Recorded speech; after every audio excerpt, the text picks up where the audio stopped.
Okay, we've got a little problem over here we're going to try and sort. And the problem is there's a man hoisting up a pole, and the pole is anchored in a socket on the ground, and he's pulling with a tension T on a rope, and we've got a weight force W acting down here, which we're told is 200 newtons. We're also told the angle between the rope and the pole is 30 degrees, and we're told the angle between the pole and the ground, 45. And the question is here to find the tension T in the rope and also to find the reaction at the ground level. Now I've done a little bit of preparatory work over here which we'll go through bit by bit, but let's start over here. The first thing, I'm going to solve this graphically, and then first analytically and then graphically. So this is the analytical solution, which is the hardest. So let's assume that the pole is going to be a length 2x. It doesn't really matter, but we're just going to choose 2x. That means that halfway along the pole is x, and then the second distance is also x up here as well. We're also going to assume that the angle between the reaction and the horizontal is going to be theta. We'll call it theta again. Now we know that the three-force rule tells us that if any body, any particular item, has three forces acting on it and it's in equilibrium, then all three forces have to be concurrent. They have to be passing through the same point. That's important for the graphical solution. But I've just drawn in red the reaction R. We know it has to go through this point here, because this is the intersection of the line of action of the weight force to the tension force. There it is there. So the reaction force has to go through there. Otherwise it will be disbalanced. So there's the setup, and I've labelled some points here. I can call that point A. The next to it is point B. Up here, point E, and F, D, C, and so forth. So I've used that so I can define triangles when I'm working my trigonometry to make it a bit easier for us to see what's going on. Okay, so back onto what I've done here. From the triangle AEB, which is this one here, AEB, I've determined, I want to work out, because I'm going to be taking moments about point A, I want to work out what is the perpendicular distance of the weight force from the point A, about which I'm taking the moments. So using just basic trigonometry, the angle between, here we've given us 45 degrees, which means that that's going to be 45 degrees as well. So sine of 45 degrees, so I've taken this angle, and I said sine of 45 degrees is going to be AE on X, and therefore AE is going to equal to X sine 45 degrees. That's fairly straightforward. Similarly, for triangle FCA, I've also said that sine of 30 degrees, which is a given angle, sine of this is going to be FA, or AF, divided by 2x, which is the entire distance of the pole, entire length of the pole. That means that AF, or FA, is going to equal to 2x sine 30 degrees. So we're up to that point. Okay, all well and good here now. Let's take moments about A, as we're planning on doing so, and work out what it comes to. We only have two forces acting because the centre force R is going through the moment about the point about which we're taking moments. So in the positive direction we'll have the weight force of 200 newtons multiplied by the perpendicular distance, which is AE, and from 1 we can see that that's X sine 45 degrees, and that's going to equal to, or we can just do a minus, but it really will be equal to the force travelling in the opposite direction, which is T, and it'll be force T, which we don't know what T is, multiplied by distance AF, or FA, which we know, we've worked out here. It's going to be 2x sine 30 degrees.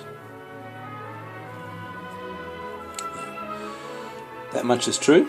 So we can say that T is going to equal to 200 times x sine 45 degrees divided by 2x sine 30 degrees. The x's will cancel beautifully, so it doesn't really matter what we used as our length here. This will solve into 100, and we're going to get sine 45 degrees over sine 30 degrees, which will all mostly work out to 141.42 newtons on your calculator. Right, now that gives us the value for T. So we've solved for the magnitude of T, and we know its direction, defined already up here by the angle. Okay, so Now that we know what T is, let's consider, because we're going to work on our vertical and horizontal forces, because for equilibrium the sum of the vertical forces and the sum of the horizontal forces has to equal to 0, as does the sum of all the moments. So alright, let's go with all this and see how we're going to go here. Might be a little bit too bright with that light, so let's try that. Go with that. Alright, so let's consider triangle ADE. Yes, A, D and E. So this triangle over here. In triangle ADE we're going to have this scenario. We're going to have R being the force, the main force, and we're going to split R up into horizontal and vertical components. If that's theta, then the horizontal component will be R sine theta, and that's the vertical component, and the horizontal component will be R cos theta. Agreed? Just using this simple terminology. Now, if we were to consider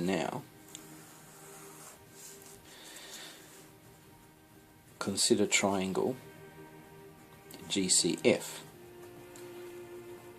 So we're going to consider triangle GCF. I haven't really labelled a G yet, have I? Okay, so let's do it. So looking up here at our diagram, we're going to split up T, this force T, into horizontal and vertical components. So if I create a triangle here like that, I can have a horizontal and a vertical component, and I'll call that point G there. So this becomes triangle GCF. So in triangle GCF we've got a tension T which forms a hypotenuse, there's a parallel force, and the forces are going to correspond now because we know the angle. If that's 30 degrees here, this angle here has to be 15 degrees to make it into 45, because it'll be the same angle as down here, that angle up there, this being parallel surfaces.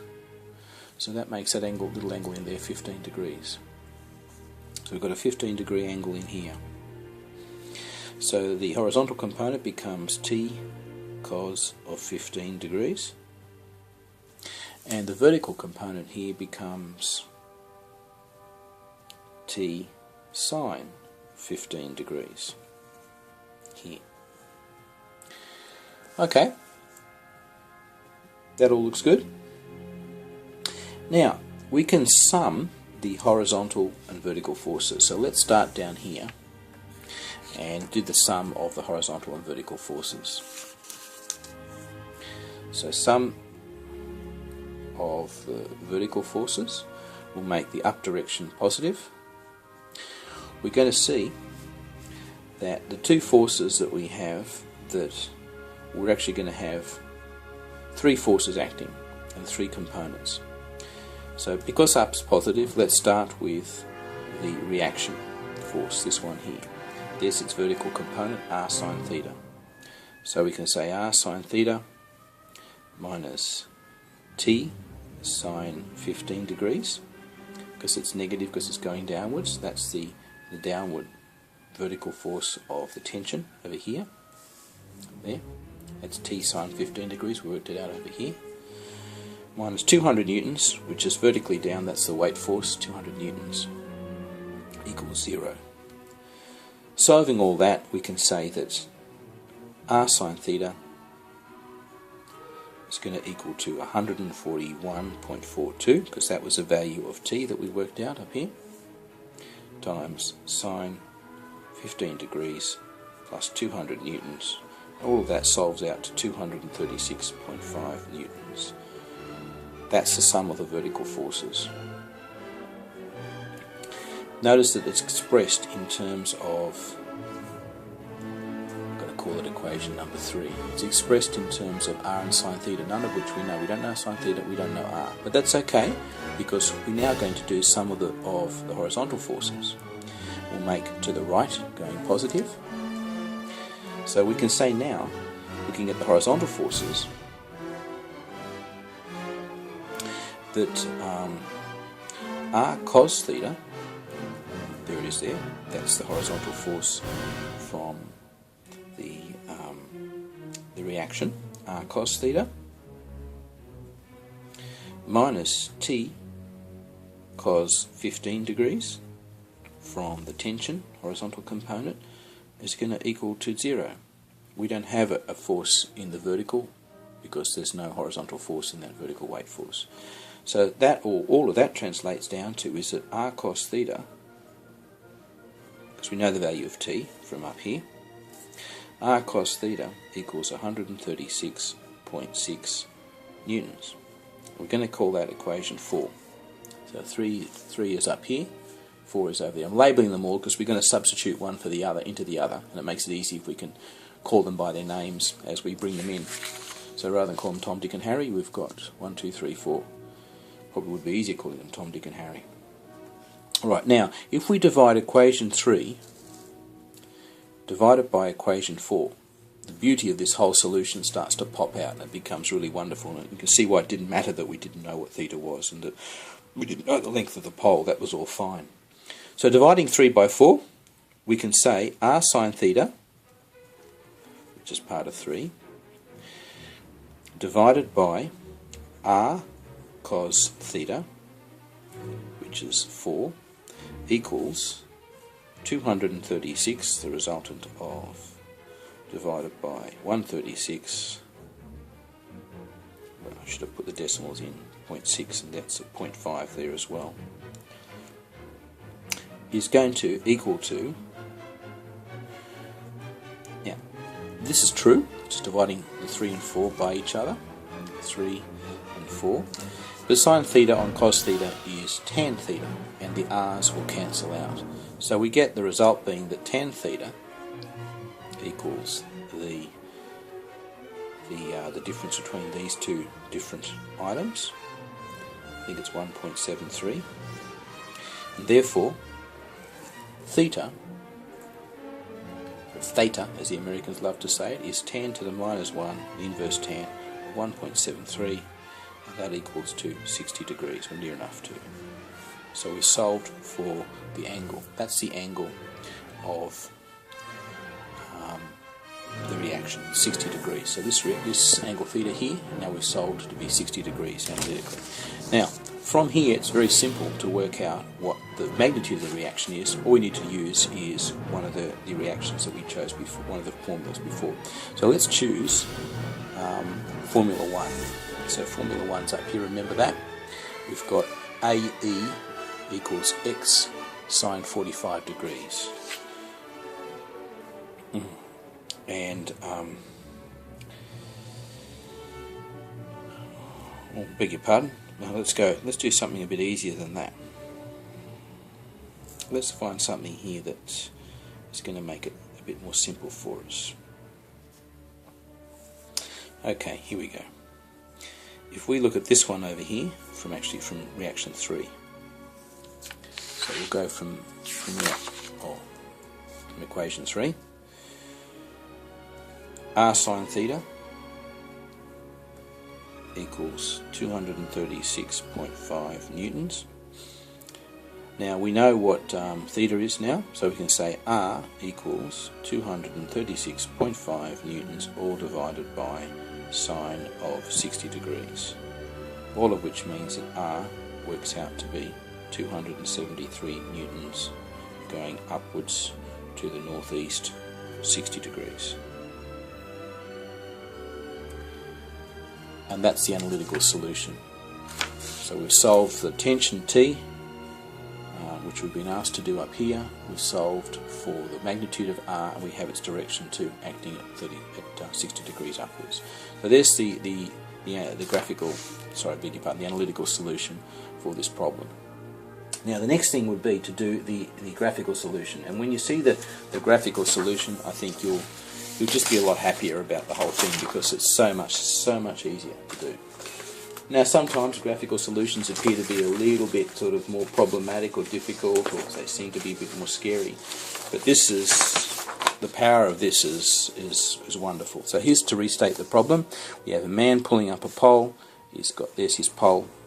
The pole's at 45 degrees. Now if we draw this really carefully, we can save ourselves a bit of time here. So let's do it a little bit carefully. We've got a nice straight line. We'll pick a center point about there, and we want to get a 45 degree line going upwards. So let's center it nice and carefully. 45 degrees is here. And if we draw an accurate diagram, we can use it instead of having to duplicate an accurate free body diagram from a space diagram. Let's do it accurately. So there's 45 degrees. Doesn't really matter, as we saw, how long the pole is. So let's make it, for argument's sake, 80 millimeters long. So I'll make that my pole. So from this point over here, there's my pole, I'm going to have another parallel line, and I can use my set square to generate parallel lines if I like to. So I'm going to draw another parallel line. Two set squares make it a bit easy, but that's all good. And coming 30 degrees, I'll use that line later, coming 30 degrees off the pole is the angle from which the rope, the tension in the rope is going to come. So there it is there, 30 degrees from the pole. Now the more accurately you do this, the better it will be. That's 30 degrees. And we also know halfway down this pole, the pole's 80, I've drawn it to 75 millimeters just to make it hard for myself, so I better use a finer graduation. So 75 millimeters, half of that will be 37.5 there, exactly there. So there's the center line. I want a vertically down line, a line to go straight down here to represent weight force. There it is there. Now I deliberately extended a line upwards because remember we spoke about that point of intersection being necessary. We know the reaction R must travel from the anchoring point, and it must go through the point where the other two forces meet, which is the three-force rule. And you can probably tell me the three-force rule again now. Yeah, so they have to be concurrent. Any object to be in equilibrium which has three forces acting on it, those three forces must be concurrent, and there's the point. So there's the weight force, 200 newtons, there's the tension T, and here is the reaction R. Well, there's the reaction R going up that way. Alright, all said and good, all well and done. Now all that remains for us to do is to, very simply now, to solve for the angle that R makes with the vertical, just use your protractor and stick it up there, level it right, and you can see it's sitting right on 60 degrees. So this angle here that the reaction makes with the vertical is 60 degrees. There it is there. That was quick, wasn't it? And it just gets better from here compared to all the mucking around we had to do before. Alright, now when we want to do a graphical solution, very important, select a scale. So my scale is going to be 1 millimeter to 2 newtons, because I want to basically do the 200 newton force, which I know to be about 100 millimeters in scale. So there's 1, there's 100, and there's my vertical 200 millimeter, 200 newton force. It's 200 newtons. Label it there. Okay, next thing, I need to have a horizontal line, because I need to work out now my angled tension force. Now I happen to know that the tension force, as illustrated is here, is 30 degrees to the vertical, so 30 degrees to the pole, which means there's going to be 15 degrees to the horizontal. So if I were to grab my protractor now, because we have to head to tail all of these vectors to create a force polygon, which will close, because the polygon's always closed when the forces are in equilibrium. So there's 15 degrees. I made a little mark. I used my ruler. and draw the line, making sure I get the points as accurately as possible. And that's my tensile force, T. I don't know its magnitude yet, but I know its direction. Now the last thing we know is that reaction. The reaction is 60 degrees to the horizontal. Yeah? So 60 degrees to the horizontal. Make sure I've got a nice horizontal line here. You can use the set square to do it. I'm rushing because I don't want to take too much time to do this. So 60 degrees to the horizontal. Using our protractor again, very valuable tool. 60 degrees. Carefully mark it. 60 degrees is there. And I trace my line straight through. And where this intersects with the tension line, which I've just drawn before, will create the closing of my force polygon. So this reaction, I'll draw it in red, this is the reaction force. Its magnitude is determined by the tension. Here it is there. That's the reaction. Here's the tension, and that's the given 200 weight. Now to find out, we know this is 60 degrees. We know that this is 15 degrees.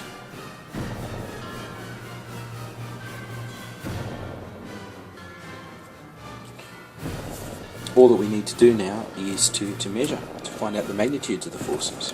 So I'm going to measure the reaction. Use my ruler here, and it comes to about 117 millimeters. So 117 millimeters.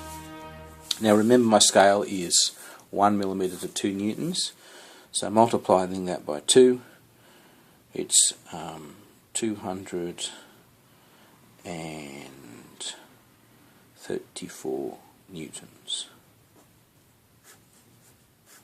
Okay. Now T, to measure T, so that's down to about 74 millimeters. So T equals 74 millimeters. Multiplying 1 millimeter to 2 newtons. Now it gives me 148 newtons magnitude. And the actual force itself, T, is going to be 15 degrees downwards from the horizontal, and I need to indicate the direction to give a vector quantity for the newtons on the R. Now how does that compare to our graphical solution, our analytical solution? Well, here's the analytical solution. The analytical solution said that 60 degrees was the angle. 60 degrees was pretty accurate. We achieved that. The size of R, the reaction, was 273 newtons. We worked it out to be 234 newtons. So not as accurate as we might have been. So we could have been more accurate in that area, and there'd probably be something to do with our measuring the distance of our line, but not too bad. We were more accurate with our line. And lastly, we worked out that what do we work out to be the distance for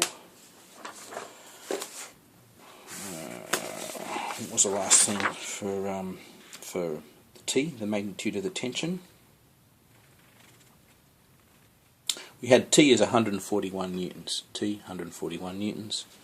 And here we've got 148 newtons. So not bad, just a bit of scribbling, just a quick little type of thing. I wasn't even checking to see if my lines were too parallel. That's a pretty good sort of solution. So there's the graphical solution.